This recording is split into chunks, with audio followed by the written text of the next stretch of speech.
All right, we're back with Justin Sua for this second part of our conversation. If you want to check out the first part, it's available right now on YouTube. Really diving deep on some of his philosophy when he was a mental skills coordinator.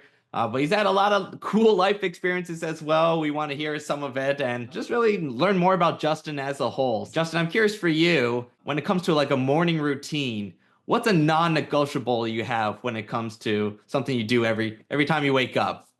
Workout.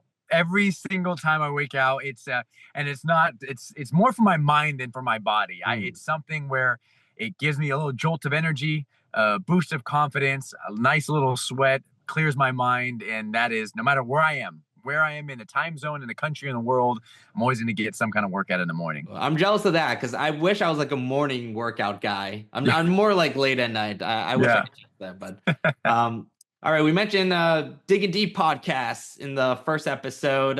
Who's a dream guest you personally have?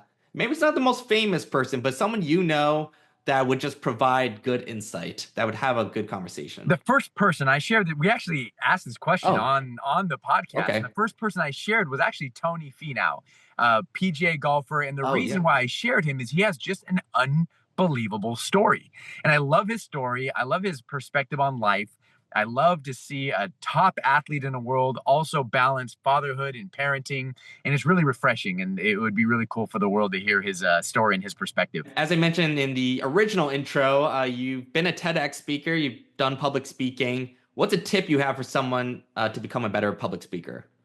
I would say think less about yourself and more about the audience. The mirror approach versus magnifying glass approach. So a mirror approach speaker is, look how good I am. Look how smart I am. Look how smart, how intelligent, how great of a storyteller I am. That's the mirror approach speaker. The magnifying glass approach speaker is thinking about the audience. How can I support them? How can I serve them? What can I give them as they go on their journeys? They are the Luke Skywalkers, and I'm the Yoda. I'm not the sage on the stage. I'm just the guide on the side. And whenever I have that mentality, I approach with a lot more humility. I come in and just trying to support, and that actually helps me in everything that I do. It's about them at the end of the day. So you're there to help them out. Best sporting event you've ever witnessed in person, whether you were with the organization at the time, whether as a fan, what's just a memorable sporting event that you were in person for? I'll say a couple. So the first one, World Series, Series 2020. That was, although we came up short against the Los Angeles Dodgers, that was an amazing experience. And then I would say the other one was, there's three. And then there's winning our first game with the Cleveland Browns. Okay. We went 1-15 the first year, and then 0-16. Winning our first game the next season with Baker Mayfield under center, that was electric in Cleveland. And then finally being at the U.S. Open this past year with Francis Tiafoe. Oh, that's a good one. It was awesome. And then a couple of golf majors with Francis. There was just so many, Tony. There's so many good ones. But sorry, I'm totally cheating. I love the variety. They're all coming. They're just awesome. Perfect. Love that. You can have dinner with three, more like entrepreneurs or business leaders, performance coach, someone in that world, living or dead. Who would you choose? So more that world. So Charlie Munger is one. I would love to sit down with Charlie Munger. This is such a great question. I would like to also, let's throw David Senra in there. He's the Founders Podcast. Yes, He's I know, of that. And I would also probably throw in, it's such a great question. I'd probably throw in the founder of Canva. My goodness, I can't remember her name off the top of my head. Why Natalie Perkins just is such an amazing story. I recently heard her backstory. Multi-billionaire out of Australia, started from nothing, and just to hear her story would just be absolutely fascinating. And I'm intrigued with how she did it. And so those would be my three. Yeah. I love that answer. That would be the most electric roundtable discussion. The content for that would be very cool. Yeah. What's a pet peeve you have with people's behaviors? Because being late. Okay. Being late.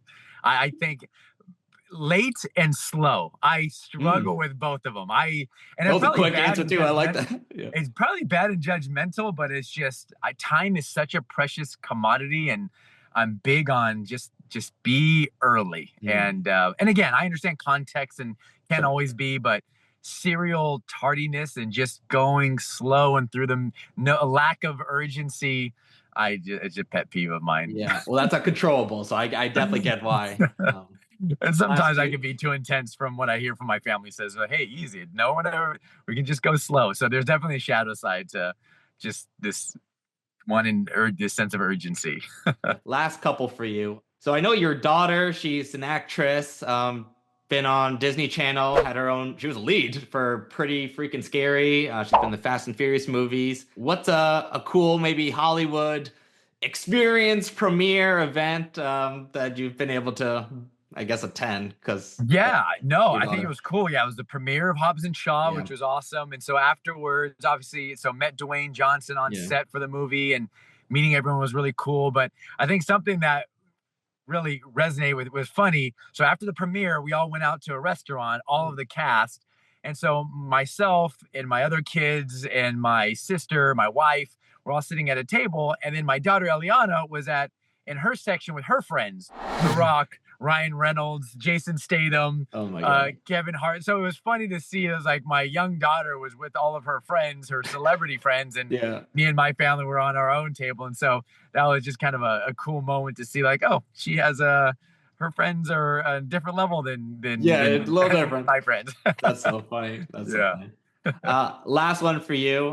We're kind of keeping you on the toes. That's why I'm kind of mixing back and forth. But last one for you, especially now that you're doing performance advisory group.